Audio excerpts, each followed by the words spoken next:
السلام عليكم. اتكلمنا في الفيديوهات اللي فاتت عن ازاي تحمل لينكس، بعدين انترودكشن بسيطه عن الاوبريتنج سيستم وليه اصلا بقت موجوده، بعدين مكملين في الكومنتس الاساسيه للينكس. مش هقول لك انك هتكون تنين في الفيديوهات دي، ولكن هتكون بدايه كويسه لو انت ما عندكش اي خلفيه. هتلاقيني مجمع لك الفيديوهات دي في بلاي ليست، وكل الفايلات والكومنتس اللي بنشرحها هتلاقيها مترتبه في الديسكربشن. دلوقتي هنتكلم عن ازاي تتعامل مع الفايلات وتسيرش عن تكست معين جوه الفايلات دي. هاقول بقى دلوقتي نانو بتعمل لي إيه، بتكريت لي فايل وبتخلّيني أتحكم في الفايل أو أكتب في الفايل بس بطريقة أحسن من كارت، بتفتح لي الفايل اللي أنا كريته ده جوّه التيرمينال نفسه، أقول له مثلًا هنا قال له أحمد، هتلاقي هنا بعض الoptions أنت ممكن تعملهم يعني أو تستخدمهم إنك ممكن تعمل cut أو paste. المهم كتبت الكلام هادوس control exist هادوس دلوقتي الفايل اتكريت وكتبت برضه جوّاه. طب عايز أتأكد إنه كتب جوّاه بكات بقى أقول له file.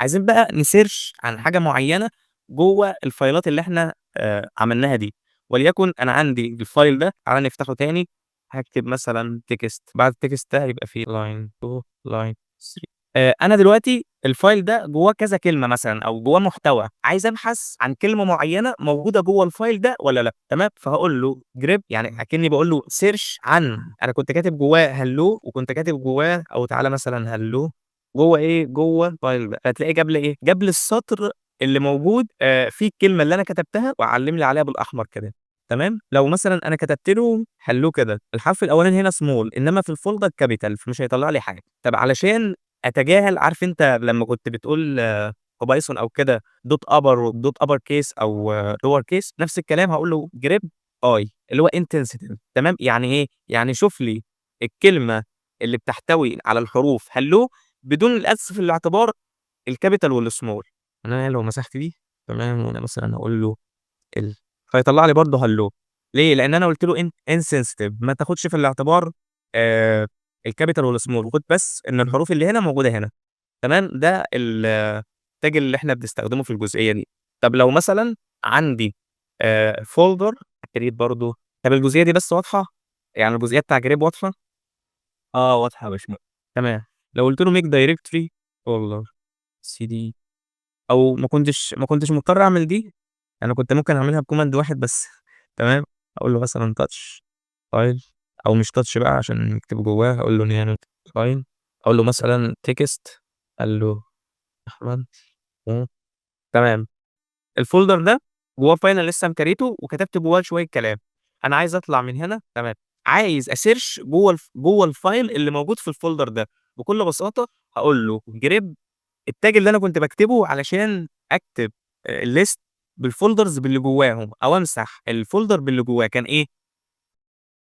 cancel تمام.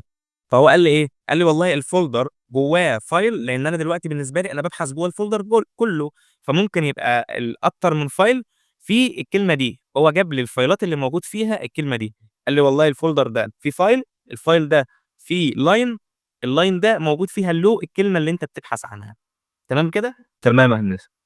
تمام.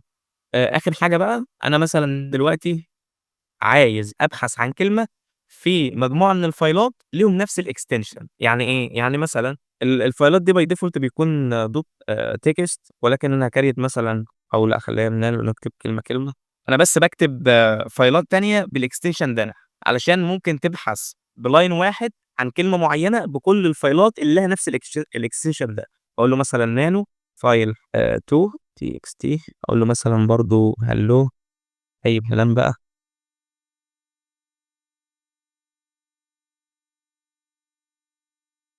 آخر file 3 .txt hello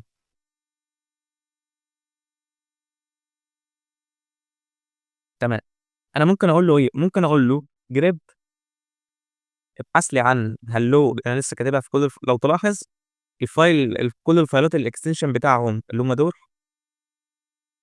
اللي أنا لسه مكريتهم، كلّهم فيهم الكلمة اللي أنا هابحث عليها دي، فأنا دلوقتي عايز أبحث عليها مرّة واحدة، مش هامسك بقى file واكتبهم، أقول له ابحث لي عن all.txt الstar دي لو أنت اتعاملت معاها قبل كده يعني كنت بتعمل import لlibrary معيّنة في لكل مثلًا الclasses أو الحاجات اللي موجودة فيها، فكنت بتعمل الstar دي معناها all هو كده جاب لي كل الفايلات اللي موجودة فيها الكلمة دي، تمام، عشان بس الفايل ده كان مكتوب فيه hello أول حرف capital، فبالنسبة لي ما كنتش كاتب الtag insensitive، تمام، فهو عرض لي أول 2 بس.